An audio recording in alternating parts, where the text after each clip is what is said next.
take off, take flight with you. Yeah, we never fly, but we're flying. Welcome to episode 186 of Take Flight podcast with myself, Daniel. It's fair to say I'm somewhat of a frequent flyer. This is due to both work and pleasure. And for those who know me, you know I have an extreme love for travel, which I've gone into greater detail in a previous episode. However, I commonly get asked what it's like to fly in business class and is it worth the extra money? In this Take Flight episode, I will cover the benefits of flying first class, business class, as well as comparing it to economy and a premium economy. So without further ado, let's get straight into it. So as I mentioned in the intro, I love traveling and I've had the great pleasure of traveling in all cabins. So first class, business class, premium economy and economy. And let me be specific, these are all the cabin classes on British Airways. Let me first cover what it's like to travel in first class. I was very fortunate to travel in first class a few years ago. And yes, it was a work trip. I definitely don't have the money to travel first class for leisure. And let me say the experience all starts from when you check in. For first class, there's a dedicated check-in area and subsequently a different security line and a completely different lounge when you go through security than any other travelers have access to. In this lounge, you can pre-book a spa treatment like a massage. You can have a shower and benefit from the number of restaurants that are in there with a selection of delicious meals.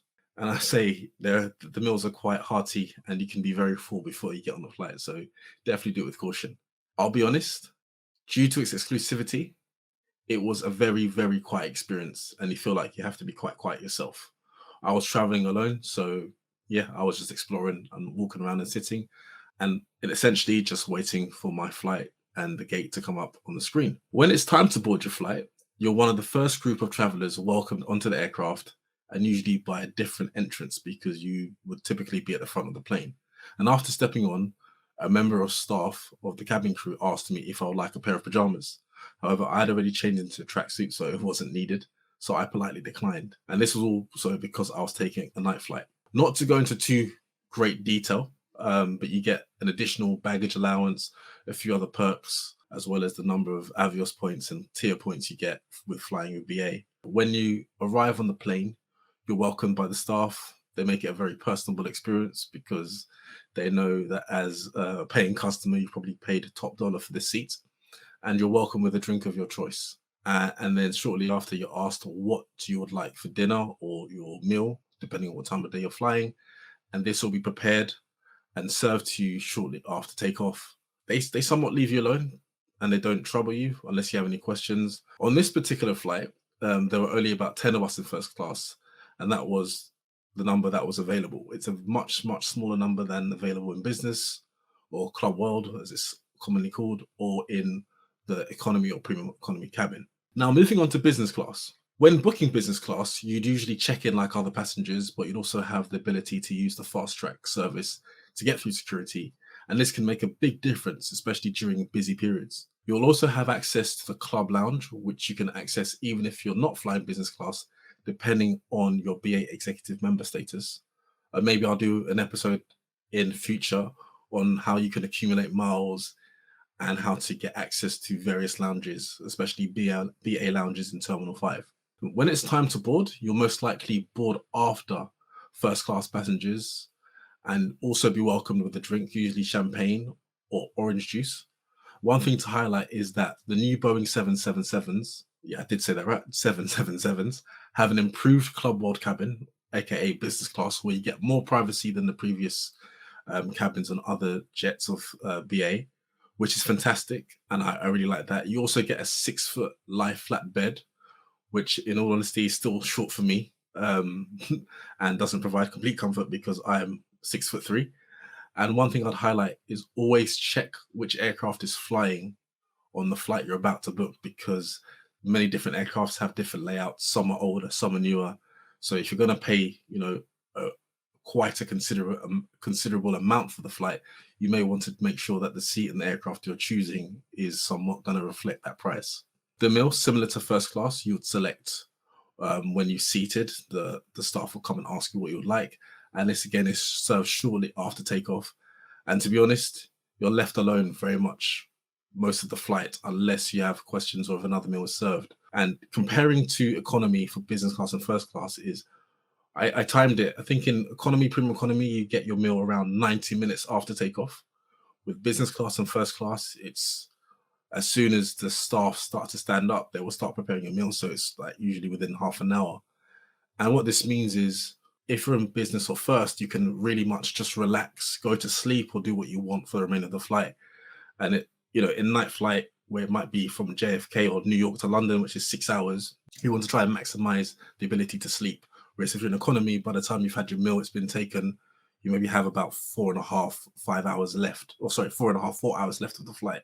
And therefore you can somewhat arrive a bit tired. With business class, with the flat bed, and also first class, you can be somewhat a little more refreshed.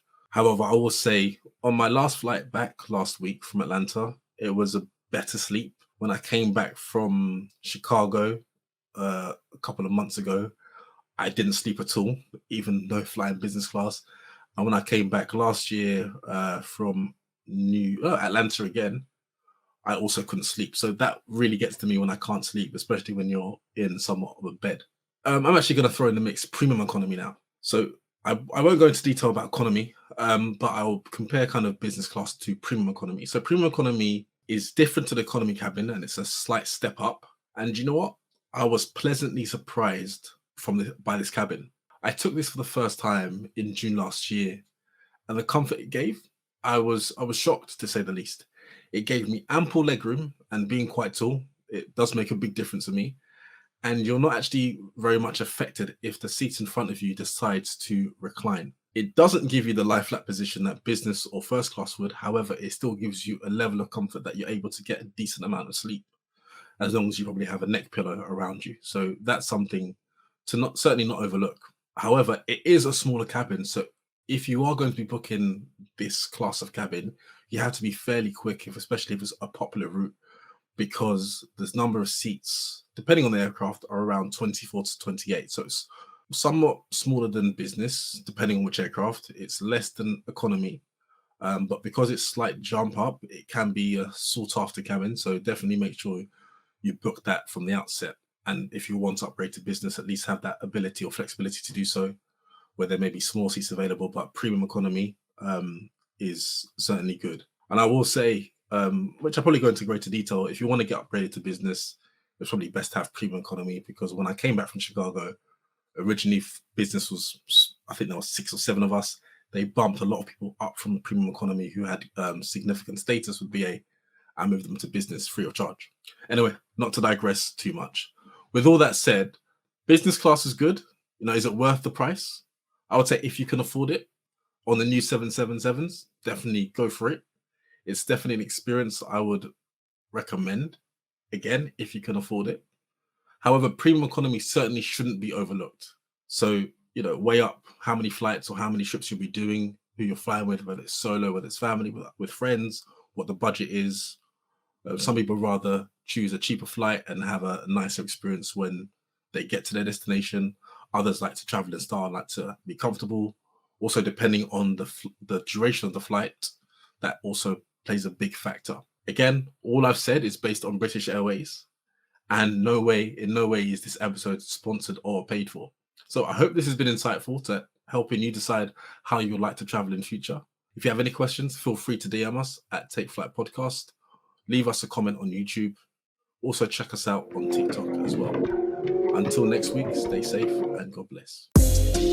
Take off, take flight with you.